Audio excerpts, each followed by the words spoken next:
been homeschooling for 12 years now. I started officially when my oldest, who's 16 now, was 4 years old, and it looked a lot different than it does now with my 5-year-old. So I thought it would be fun to make a video where I talk about my number one tip for homeschooling kindergarten. And I would say my first goal, biggest goal, is in kindergarten to share the gospel with my children, especially throughout the year with ABCs or different means. But then my next, I guess my number one tip would be to keep it fun and keep it gentle. So I want to talk a little bit about what I do to keep homeschool fun and gentle. I am a classically trained pianist, and I taught music classes and piano at the college level before I got married and had children.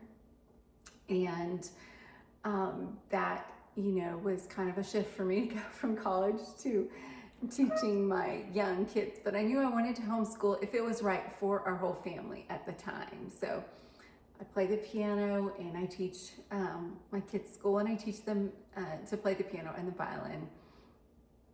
And some of the ways I try to keep learning fun with my kindergartner, who's so sweet, Lily, our youngest, is I don't have a rigid schedule. So I try to do our Bible time in the morning as close to when she wakes up as possible.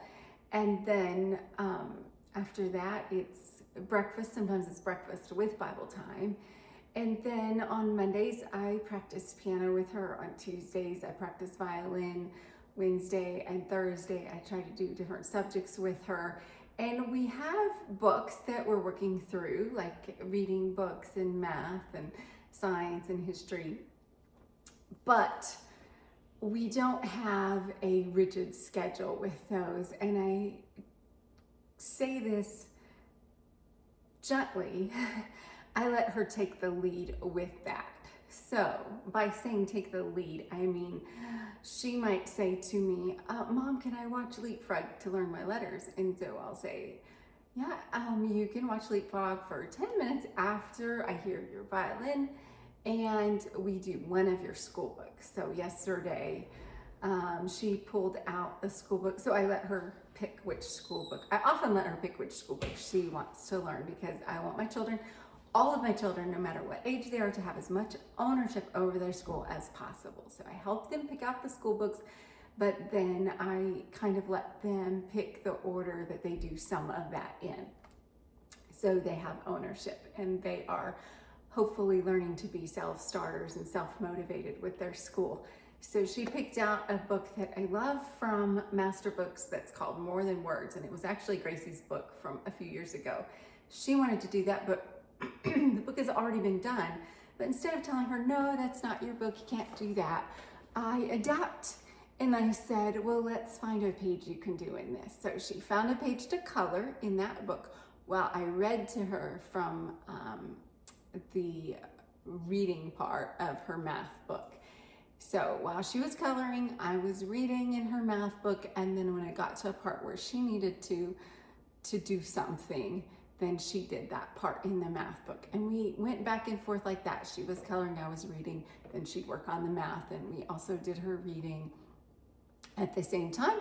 And then she got to watch Leapfrog learning for 10 minutes as her reward. So I find that that really helps to keep things fun at this young age. I feel like if I keep it fun and gentle as long as possible, then when they're older, like 4th grade, like Gracie is my next youngest, she can just go into a work zone and just work for hours some days.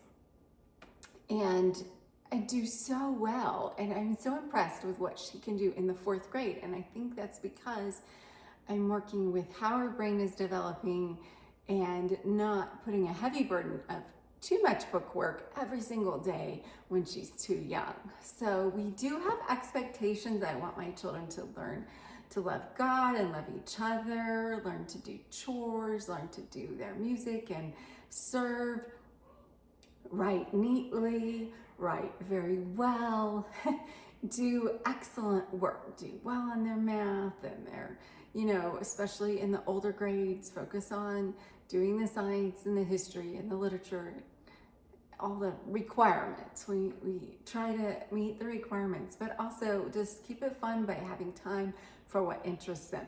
If Lily wants to make an egg, we work on making an egg. And if she wants to be outside or play with dolls for a long time, I really try as much as possible not to stop productive play and productive learning to work on book work that I would like for my children to get done at that time. Now, another thing that we do in our homeschool that I think keeps it fun is to include music. And as part of our Bible time, we sing hymn every day, and we also quote scripture. And I also, like I said, teach my children to play the piano and to play the violin. And if that is something that interests you, maybe you learned to play the piano as a child and you would like to help your child learn to play the piano too, but you're not quite sure how to start or how to do it, but you love to do it in the comfort and convenience of your own home without having to go to lessons somewhere, then check out the link below to get started in a free trial of my Mommy and Me Piano Club. And this is generally for ages 3 to 6. This is a club that I created with video lessons of me teaching my little Lily, who's 5 now. We started when she was 3, and they're short lessons.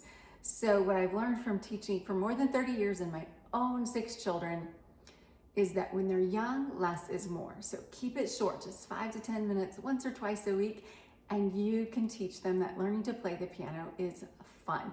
Now, I want to tell you that this is a very gentle approach. At 5 years old or 3 years old, I don't teach a lot of theory or a lot of information. We just follow along in the music for little Mozarts.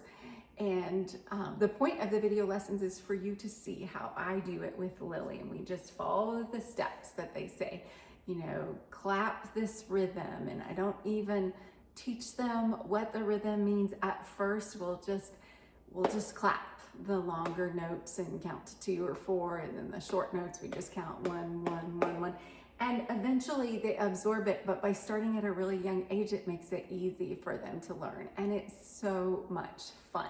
So I'd love for you to check out the link to my free trial for 7 days, and then if you decide that you want to get started for the next few weeks, I've got a Black Friday sale going for 25% off your first month in the club. So I would love to see you in the club. Again, there are video lessons, and I love to support you by text and answer your questions, especially if you have questions. You can reach me by texting easily. And if this interests you, I'd love to see you in the club, and I would love to hear from you in the comments to know if this video was helpful and if you would like for me to share about another topic of homeschooling. I would love to hear your suggestions for that. God bless you and have a great day. Thanks for watching.